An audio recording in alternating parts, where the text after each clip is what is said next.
Let me start by showing you the child mortality report made by the UNICEF in 2018. It showed that in 2017, about 5.5 million children under the age of 5 had died, which amounts to about 15,000 child per day, or one child every 6 seconds. The report also mentions that most children, or most of these deaths, happened from preventable causes, so things like complications during birth, or pneumonia, or malaria. But the question that we all ask ourselves is there any way that we can help? Is there any way that I could spend my time or my money to make sure that I can reach or help any of these children? And out of these questions and other questions similar came something called effective altruism. And effective altruism is a movement or a philosophy, and it tries to answer a simple question. What is the best way, or how can I use my resources to help others the most? So we all have limited resources like time and money, and we want to use it to help others.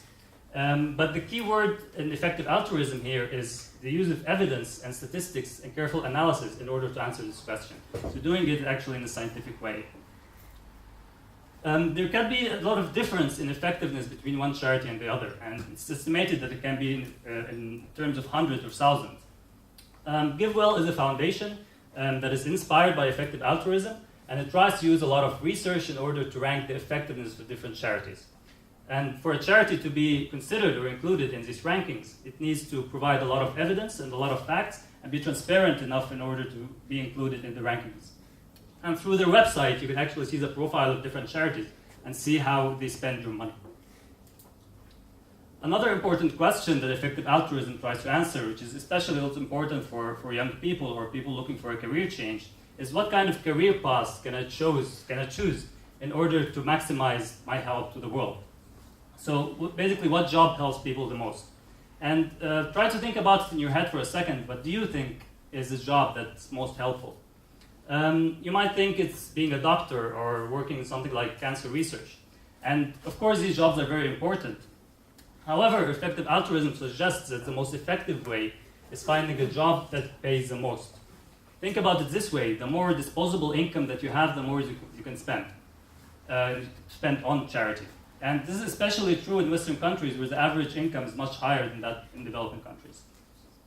To give you a small example, a software engineer working at a big company like Google can earn about $250,000 a year in the US. If he decides to spend half of that money to donate it to charity, he can pay approximately about double the salary of a CEO of a nonprofit organization, and he will still end up with a lot more money to live on.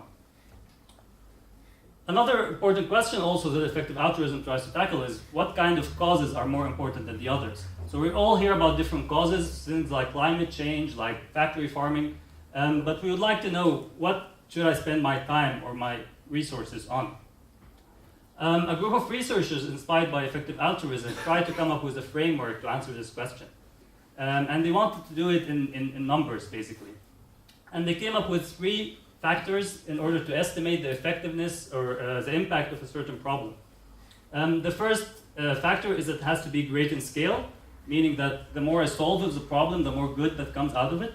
It needs to be highly solvable, meaning the more resources that I put into the problem, the more of the problem that I can solve. And highly neglected means that if extra person or extra money is being put into the problem, it actually makes more difference. And then they looked at a lot of different problems, a lot of different causes, and tried to rank them using this framework. And you might imagine that the results, when ordered, would look something like this, where you have basically slight differences between one problem and the other. However, what they found out is that the results look more like this, where you have a few causes or a few problems that actually have a lot more impact than the rest. So you can imagine why it is very important when you're picking a cause to invest in that you choose actually the most important one. So to sum it up, every one of us can have an effect on the world. But it's really important, and it helps a lot, to try to learn first how are you going to do this effectively, and do not fall for doing what just feels right. Thank you.